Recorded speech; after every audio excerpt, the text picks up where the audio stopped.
Can Italian football rise again?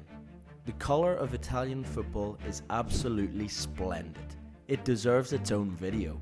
The shades of blue, pink and purple donned by Napoli, Palermo and Fiorentina provide an enchanting contrast to the bold stripes of the north, the black and white of Juventus, the black and red of Milan and the black and blue of Inter, the superstripes of the nation's most heralded football clubs.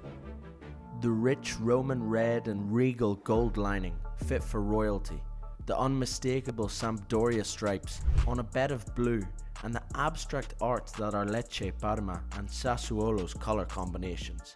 Italian football is simply magic. It really is the truth that Italian football even looks spectacular. Iconic kits, iconic stadiums, and incredible history. We want it back, and we need it back. Despite the trials and tribulations of recent years, things are finally looking up for Serie A.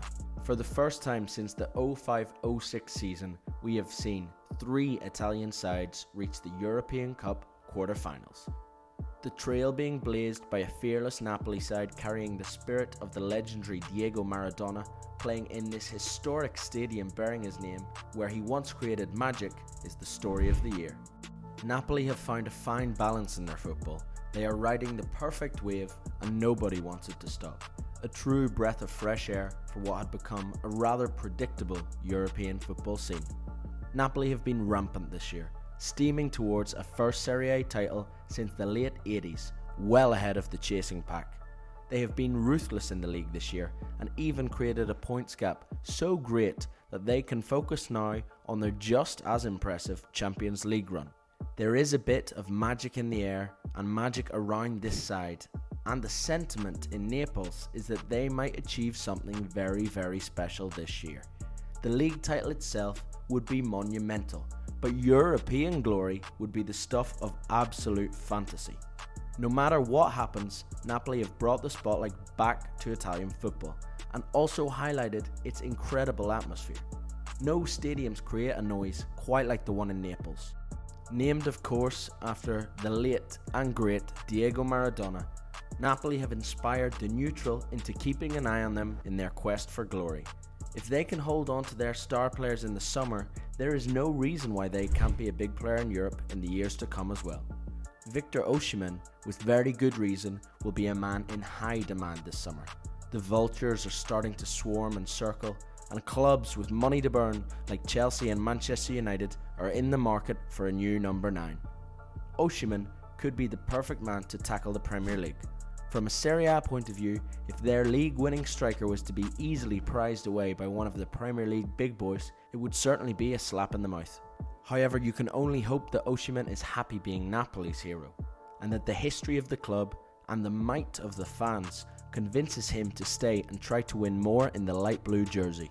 It would be great for the whole league and a sign that Italy can keep their best players instead of always having to sell them on.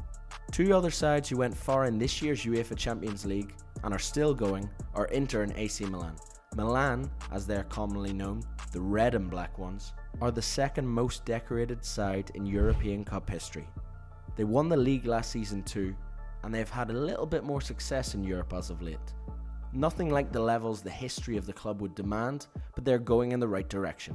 Cross-town rivals Inter look like they have a team that is even more threatening and also on the rise after some dormant years. The form of the Milan clubs going forward will be crucial for Italian football. Napoli have done their bit and hopefully will continue to do so, but the giants of Milan need to step up to the plate as the flag bearers of Italian football in Europe. They have helped to write the country's rich footballing history, and now they must return to do so again. A lot of course will depend on the economic state of Italian football in the coming years. They are way behind the top Premier League clubs Real Madrid and Barcelona in terms of income and spending, which of course makes it more difficult to attract the top players and attain on-field success. Napoli have shown, however, that sustainable policy, top scouting and sustainable spending can be enough to create a frightening team. Juventus are another Italian giant that for the last 15 years completely dominated the domestic scene, winning 10 Serie A titles in a row, some more easy than others. During the same period though, Juventus reached the Champions League final 3 times but lost all 3 finals. Twice to Real Madrid and on another occasion to Barcelona. A strong Juventus, like the Milan sides, usually means a strong Italian presence in Europe, and since their domestic domination, they have fallen right off the grid. Next year they may not play European competition at all.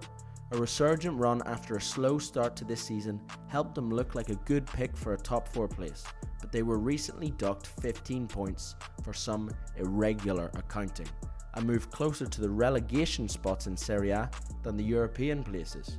However, there is talk that those points could be reinstated. Of course, Juventus' spell near the relegation places didn't last very long, but the Champions League still looks a little out of reach, without the Italian FA performing a U-turn. Regardless of what happens this season, Juventus look in fine form once again, and they will be having their say at the top of Italian football in the years to come. Then come the Romans, the 2 clubs from the capital city.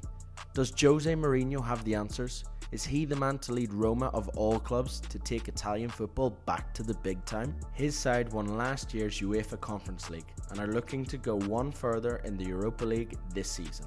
And meanwhile, like their neighbours and fierce rivals Lazio, they are still fighting for a super coveted Champions League spot in the Serie A. It was Lazio who were the victors in the recent Rome derby, but both clubs are in with a chance. Perhaps the less globally followed Lazio have got the better players at the moment, but this Serie A run-in is set to be an exciting one, and we can definitely see one of Roma or Lazio sneaking top 4. Roma and Lazio need to keep star players like Dybala and Milinkovic-Savic in the summer in order to keep getting better and growing as clubs. Atalanta have come from nowhere in recent years to cause some big European sides a lot of trouble, reaching the quarterfinals of the Champions League a few seasons ago.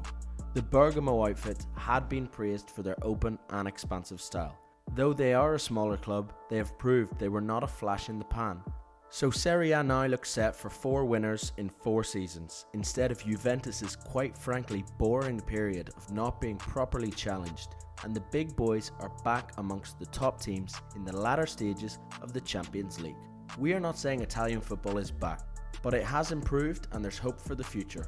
Will it ever get to the same level as the glory days? Well, who knows, but it's definitely going in the right direction. We're dreaming that it stays that way. Both Milan clubs have undergone new ownership and both have won Serie A since doing so. Italy's national side have told the story of their football in recent years. Chaos. Despite winning Euro 2020, Italy failed to qualify for both the 2018 and 22 World Cups. Unacceptable for a football-mad nation that holds 4 titles. They do, however, have some amazing young talent, and it's only a matter of time before they will slip their way into a major final once again. We want Napoli to win it all this year. We want to see Roma back competing in the Champions League.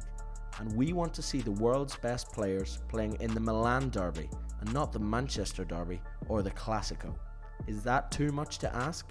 For the meantime at least, we will revel in the romance of Napoli's season and give thanks that there is some serious competition going on for the top 4 places in Serie A. Who knows what the future holds for Italian football? What do you think? Drop us a comment below with your thoughts.